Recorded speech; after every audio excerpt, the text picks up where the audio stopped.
What's up, everybody? I'm John Middlekauff. You know what I need you to do. Subscribe to our YouTube channel. We got content for days reacting to every NFL game all the time, every single day. Subscribe, like the videos. Let's go. Okay, we just had some breaking news. I was at my desk and I said, you know what? Let's react. TJ Watt signs, as Adam Schefter put it, another record-breaking deal for the second time in his illustrious career, making a lot of money, well over $100 million. He becomes the third big-name pass rusher this offseason. Myles Garrett, Max Crosby, and now TJ Watt. The position is, treated like quarterback on defense. Once you have a great one, you pay them, and you pay them a lot of money. And I've been saying this for a while, that the moment this offseason played out the way it did with Aaron Rodgers and them trading for DK Metcalf, and it was clear that the Pittsburgh Steelers, the Mike Tomlin era, put all their chips in the middle of in the table for this kind of operation. You trade Micah Fitzpatrick, you sign Darius Slay to go with Jalen Ramsey. You just change everything as a move to we're going to do everything we can to win. And I think we all agree that even if they're better, we've seen the last couple years, what is their ceiling? It's not, to me, Super Bowl, but can they win a playoff game? Can they be a lot more competitive down the stretch and in January? And I think if you probably polled Tomlin and the group internally, they would say, we feel a lot better about our team. TJ had him by the balls. He's the best player on the team. He's their team captain. He's the heartbeat of the franchise. Cam Hayward said this sometime over the last week. He deserves to be a one-helmet guy. When you think the Pittsburgh Steelers, post-Roethlisberger, you think TJ Watt.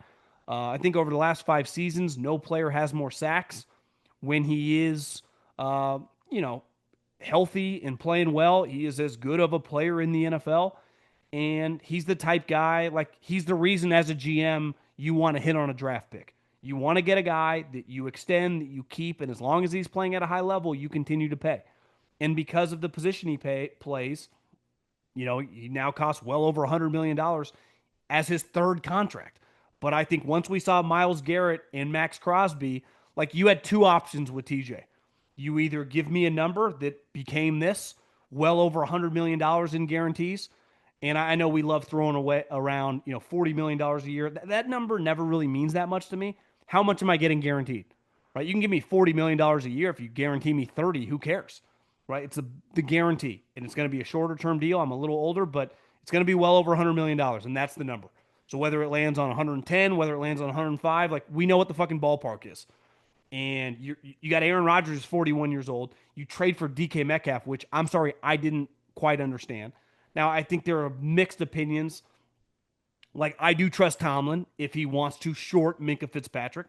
And safety is a position on defense that I think is highly debated in football circles, its importance. Clearly, they think he's trending down. He's going to need a new contract, and they punt it. Now, you could argue they punted for Jalen Ramsey. They also got Jonnu Smith with Arthur Smith knows. But they go, now we got 2 press corners. But our most important aspect of this team is our front. We draft the defensive tackle high. We already had, another pass rusher to go along TJ, but TJ is the heartbeat of this thing. TJ Watt is the Pittsburgh Steelers, right? Some franchises like Lamar, Joe Burrow, Patrick Mahomes, they are their franchise. He is the poster child. Even adding Aaron Rodgers, it's not even close. And TJ knew it. And once you pass the draft, even if you would entertain, hey, could we get 2 1s for this guy? Once you pass the draft, you're not going to do that. Especially if you were the Browns, technically you could have got past the draft if you hadn't extended Myles and go, listen, we're going to suck. Let's trade him for 2 1s, 2 2s, and just start over, tank this year, and just completely suck. But the Steelers, they don't play that game. They are obsessed with, we never lose. Was well, did you win? Well, not really. We got work down the stretch, but hey, won 10 games.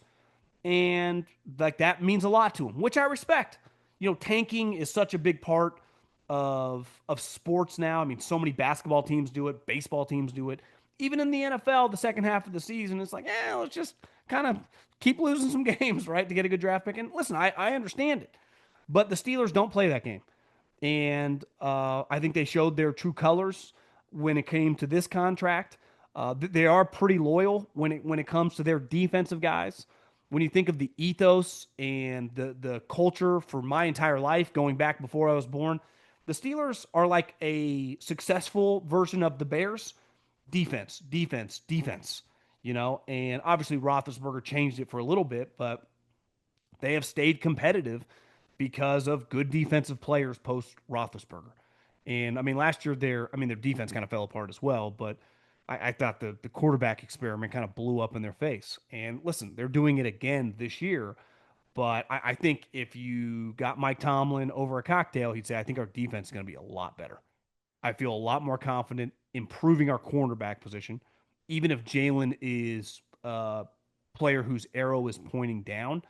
We can play this bump and run style, which we've always loved to play with two long corners, and let our pass rush dominate. Because the easiest way to make a decent or average defensive backfield look good, get after the quarterback. And in that conference, or that conference for sure, but in that division, you're playing Lamar, which in a weird, ironic way, the Steelers have actually, I think, I remember last year, it's like, for whatever reason, over the last several years, they've played him the best. And I think part of that is they're comfortable seeing him. He plays so many of these teams, especially any one-off scenario like the rotating divisions. You don't see him very often. So all of a sudden you see him, his speed, the way he plays, he just destroys everybody in the regular season. But the Steelers are pretty comfortable playing him.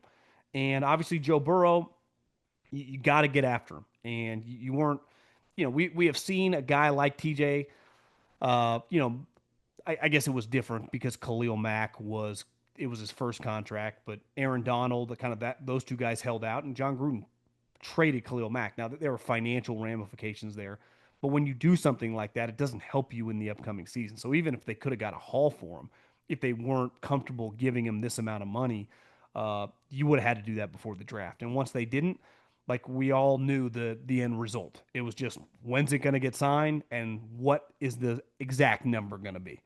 But we knew the ballpark. And this is probably the least shocking thing of the offseason. God, I'm fired up. The British Open is here. The biggest names in golf teeing it up across the pond to chase history, the game's original major. Want to make some cash while watching people play golf? You can by betting on the action at Royal Portrush with DraftKings Sportsbook. From the opening round through Championship Sunday, DraftKings Sportsbook has you covered with live betting, player props, and so much more. If you've never bet on golf before, it's easier than you think. Just pick something simple like a golfer to win the tournament. Rory McIlroy. Can he win his second major of the year? This is where he grew up. Last time it did not go well. He missed the cut. I do think Rory's going to be a major factor. John Rahm playing really well. Scotty Scheffler. Can he finally break through? You can also bet top 10s, top 20s, parlay them together. Does not get any easier. Here's something special for first-timers. New DraftKings customers. Bet $5 to get $150 in bonus bets instantly. Download the DraftKings Sportsbook app now and use the code JOHN. That's code JOHN for new customers to get $150 in bonus bets instantly when you bet just $5. Only on DraftKings. The crown is yours. I also think now this has a kind of a downstream impact on Micah Parsons, who I just saw a headline that are like, I don't know what the Cowboys are doing. Like, we're ready to play ball here. Like, these are the numbers, Jerry. And Micah's number, because it's a longer-term extension, he's a younger player.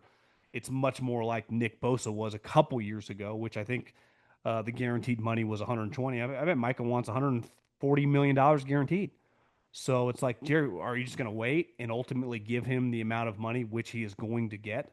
And I think there are other young pass rushers who still have a year or two to go before their extension that look at these numbers, go, if Jalen Carter keeps playing at a high level, if Will Anderson keeps playing at a high level, these defensive linemen, I know Mike Florio thinks this collusion thing is going to end the NFL. All I notice when I watch, these player contracts is everyone keeps getting more and more money.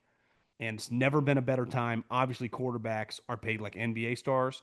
But if you are a really good defensive lineman, outside linebacker, pass rusher, if you can get after the quarterback, it pays such a premium. It really does. And obviously, if you can block those guys, it pays a premium. We have so many guys, pass rushers, tackles, wide receivers, in quarterbacks just making an insane amount of money. Hell, even these corners now, because if you can cover these guys, you can make a lot. But TJ Watt gets what I guess we kind of knew what was coming. And here's the thing: when you bring in the Rodgers, let's call it a circus. I mean, it is a little bit fair or not.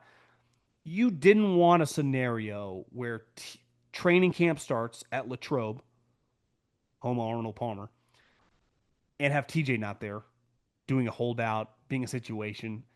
That's it. That becomes just not just uncomfortable, but it becomes kind of chaotic.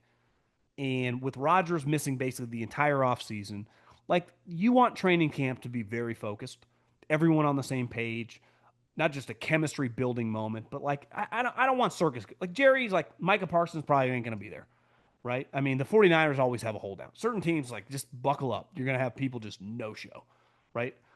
Trey Hendrickson, the Bengals, hell, their second Shamar Stewart. They're going to have multiple guys just not there. I don't think the Steelers wanted to deal with that at all. They didn't want that. They didn't want a scenario where in the middle of training camp, you got TJ Watt barging into the Rooney's office again. Like, Art, let's get this deal done. Like, let's just get this fucking deal done in the middle of July. So whenever the veterans are supposed to report in a week, he's one of the first guys there because he essentially, in a weird way, kind of is our quarterback. And we need him setting the tone. This is how we practice. This is how we operate. We have some new young guys that we're going to be very dependent on. Who do you usually look up to? The best player on the team, which is him. So if you do have these aspirations to like kind of break the cycle, which I respect the Steelers this offseason. We'll see how everything worked. But that Minka Fitzpatrick move was almost like a wake-up call to everyone in the organization. Like, there are no sacred cows here beside TJ and Cam Hayward, who've kind of earned it. But everyone else, your head better be on a swivel. Because if we keep getting our ass kicked down the stretch in the playoffs, we will get rid of every single person here. This is the NFL. And we get a lot of credit for being really loyal to Mike Tomlin. This is not how it works. Like, we were loyal at different times when we were winning at a really high level, right? It's easier for the Chiefs to be loyal. They go to the Super Bowl every year. Like, we get worked in the first round. This is not okay. And we can't just repeating the standard is the standard, the standard is the standard, because the new standard is win 10 games, get worked in the first round, and go home. And I think that Minka thing had to be a pretty big shock to the locker room, right? And now you bring TJ, who is there to like, hey, guys, now it's time to everyone get focused and try to break the cycle that has been these last handful of years. That for Steeler fans, again, their standard is so much higher. Like, so when I say kind of been embarrassing, you know, you have fans of half the league, like the Giants, would be like, we die for that. Well, yeah, their standards are a little higher. You know, or the Jags or the Cardinals. Like, yeah, they ain't you.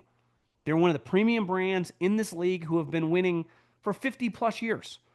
And everything that's been going on, like, this is an opportunity to change it. But the only way they could change it and maybe have like an 11 win team that can kind of win a playoff game. And who knows? You just, playoffs are weird. It's one game scenario. Maybe win a couple, right? I don't think that's going to happen, but clearly they do, is with this guy. And the rate is the rate, right? I mean, there's not like, this isn't some desperate individual that you can lowball. This is one of the, he's going to go down as one of the better players in franchise history. Now, a big part of that with the Steelers, like, win a ring. Now, I think it's going to be difficult, but you got no shot to compete for a ring, for the AFC, for the division, if you don't have this guy lighting up for you, not just week one, but start a training camp, like setting the tone. I mean, that's a huge part of football. This isn't just show up and roll out the balls or, you know, in baseball, we'll figure it out. And by middle summer, like, this is football. Like, you set the tone for your season, for the year, for the team's long-term toughness, for everything in early August, even though training camp is so dramatically different than it once was. There is still an element to that in this sport. And having him there and having him participate, even if you give him some days off because he's an older player, was vital. And they clearly valued that because they got it done and they avoided any TJ Watt's not nowhere to be found.